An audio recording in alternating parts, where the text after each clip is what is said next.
آج ہم ایک بہت ہی دلچسپ اور اہم موضوع پر بات کرنے والے ہیں۔ کبھی سوچا ہے کہ جب کوئی پیشہ تقریباً مکمل طور پر خواتین کے لیے مخصوص ہو جائے تو کیا ہوتا ہے؟ آئیے پاکستان میں نجی اسکولوں کی اساتذہ کی دنیا میں جھانکتے ہیں اور ایک ایسے رجحان کو سمجھتے ہیں جس کے اثرات بہت گہرے ہیں۔ تو چلیے اس مسئلے کو ایک انسانی چہرے کے ساتھ سمجھتے ہیں۔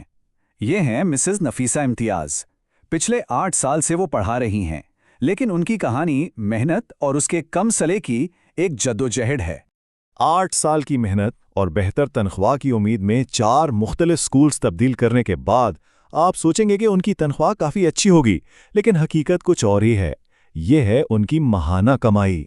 اور بات یہیں ختم نہیں ہوتی۔ جب ہم اس تنخواہ کا موازنہ حکومت کی طرف سے مقرر کردہ قانونی کم از کم اجرت سے کرتے ہیں تو صورتحال اور بھی زیادہ واضح ہو جاتی ہے۔ فرق بہت بڑا ہے۔ تو مسز امتیاز کی کہانی صرف ان کی اپنی کہانی نہیں ہے۔ دراصل یہ ایک بہت بڑے سماجی اور معاشی مسئلے کی ایک جھلک ہے جو پورے نظام میں پھیلا ہوا ہے۔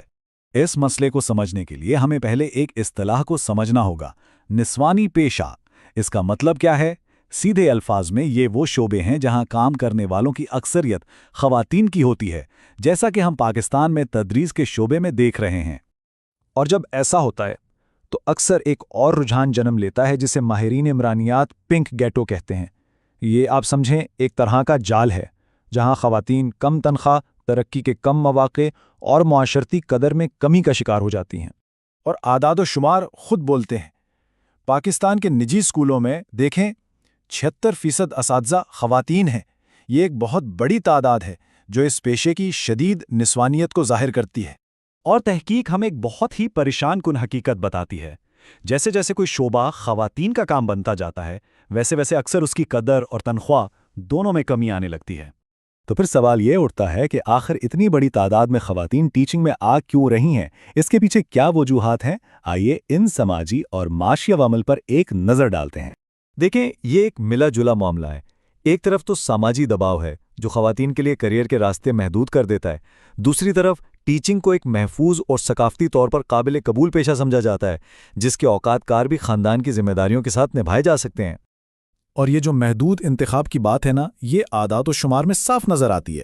کوئٹہ جیسے شہر کی مثال لے لیں، جہاں کام کرنے کی عمر کی صرف 16% خواتین لیبر مارکیٹ میں ہیں، جبکہ مردوں کی تعداد 72% ہے۔ فرق صاف ظاہر ہے۔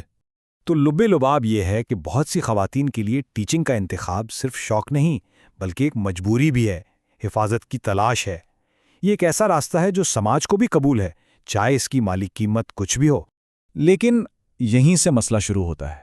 جب ایک ہی شعبے میں اتنی بڑی تعداد میں خواتین آ جاتی ہیں تو وہ ایک کمزور ورک فورس بن جاتی ہیں جس کا استحصال کرنا آسان ہو جاتا ہے۔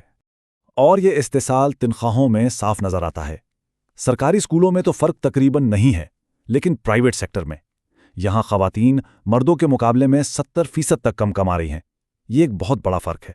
اور یہ صرف کم تنخواہ کی بات نہیں ہے، اسکول مالکان اور بھی بہت کچھ کرتے ہیں، جیسے کہ قانونی کم از کم اجرت سے بہت کم پیسے دینا، کوئی باقاعدہ کانٹریکٹ نہ دینا، گرمیوں کی چھٹیوں میں تنخواہ روک لینا، اور نوکری سے نکالنے کی دھمکی تو ہر وقت سر پہ رہتی ہی ہے۔ اس سب کا نتیجہ کیا نکلتا ہے؟ ایک نئی قسم کا ورکر پیدا ہوتا ہے، کم تنخواہ والا، غیر تربیت یافتہ اور عارضی ٹیچر۔ اس سے ٹیچنگ ایک کیریئر نہیں بلکہ ایک وقتی نوکری بن کر رہ جاتی ہے، جس کا اثر نہ صرف اساتذہ پر بلکہ ہمارے بچوں کی تعلیم پر بھی پڑتا ہے۔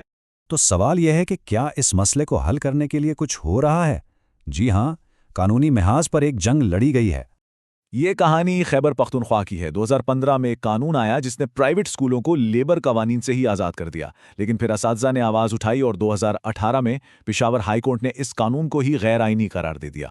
عدالت کا یہ فیصلہ ایک بہت بڑی جیت تھی۔ اس نے یہ واضح کر دیا کہ ٹیچرز بھی ورکرز ہیں اور تمام مزدور قوانین بشمول کم از کم اجرت کا قانون ان پر بھی لاگو ہوتے ہیں۔ اچھا، اس سارے پیچیدہ مسئلے کو سمجھنے میں Pakistan institute of development economics یعنی پائیڈے جیسے اداروں کی تحقیق کا بہت بڑا ہاتھ ہے۔ ان کے کام سے ہی یہ سارے نظامی مسائل ہمارے سامنے آئے ہیں۔ لیکن قانونی کامیابیوں کے باوجود یہ مسئلہ آج بھی موجود ہے، اور یہ ہمیں ایک بہت ہی اہم اور مشکل سوال پر لا کھڑا کرتا ہے۔ جب کوئی پیشہ خواتین کا کام سمجھا جانے لگتا ہے تو ہمارا معاشرہ اس کی قدر میں کمی کیوں آنے دیتا ہے؟